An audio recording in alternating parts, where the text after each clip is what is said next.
Containers line the port of Douala for as far as the eye can see. It's the largest port in Central Africa and the main gateway for goods for the economies of Cameroon, Central African Republic and Chad. On the face of it, nothing has changed for Guy MERLIN, who moves dozens of containers every day. But he no longer works for Bolloré, who lost the management of the container terminal on the 1st of January. Some 440 employees were absorbed into the Port Authority, who decided to manage the terminal directly. It's a de facto renationalization and source of pride for Guy MERLIN.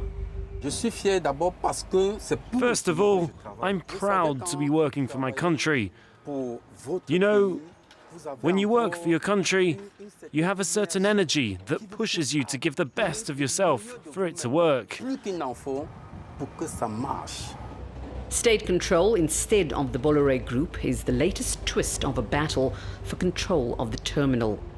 Last year, Bolloré processed 370,000 containers there, claiming to have increased traffic by 150% in its 15 years of management. But it's not enough to satisfy port authorities. This is the import park and container storage area. Here, we can see the soil is completely degraded. There are craters and elephant beds. To fill the potholes of the terminal, blocks of stone were installed on this artery by Martin ADEPI's teams.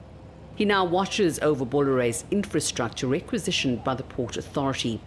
The French company says it has invested more than 75 million euros since 2005, but it's not enough for the management of the port, which complains of the deterioration of a terminal it considers underexploited.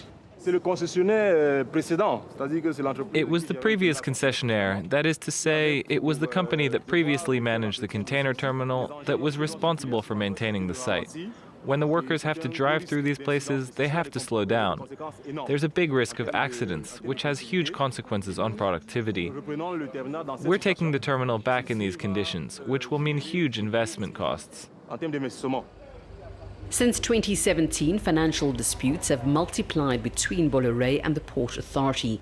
The port's asking for a penalty of 24 billion CFA francs, almost 36 million euros, an amount disputed by the French operator who turned to arbitration to settle the matter.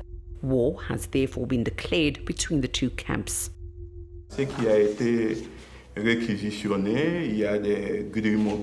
Back in his office, the group's regional director for Central Africa does the math. He estimates losses of around 30 million euros after the seizure of Bolloré's assets by the port at the end of its concession. And in the end, the group's concession was not renewed as they were excluded from the final tender process. Bolloré considers the move illegal and won the case in court.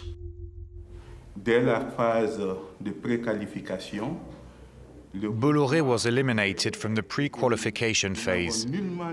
We're not saying we were going to win, but at least give us the opportunity to participate in a transparent and fair process. It would have allowed for a level playing field.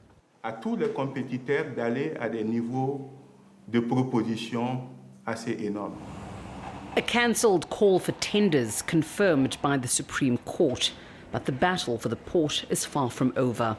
The legal saga threatens to turn into a trade war between the port of Douala and Bolloré, which manages another container terminal 150 kilometers away. RTG2. Vous avez combien de missions pour le moment? Vous avez 6 missions, c'est parfait. Here at the port of KRIBI, the group's operations manager intends to attract as many container vessels as possible to compensate for the loss of traffic through Douala. It's an extremely important port given its location. I can assure you the port of KRIBI is doing everything possible to be the most popular destination. We intend to make it a hub. The French multinationals asked for President Paul Biya's intervention through a letter recapping fond memories with Vincent Bolloré. Despite this request, there's no end in sight to this showdown in the troubled waters of the Gulf of Guinea.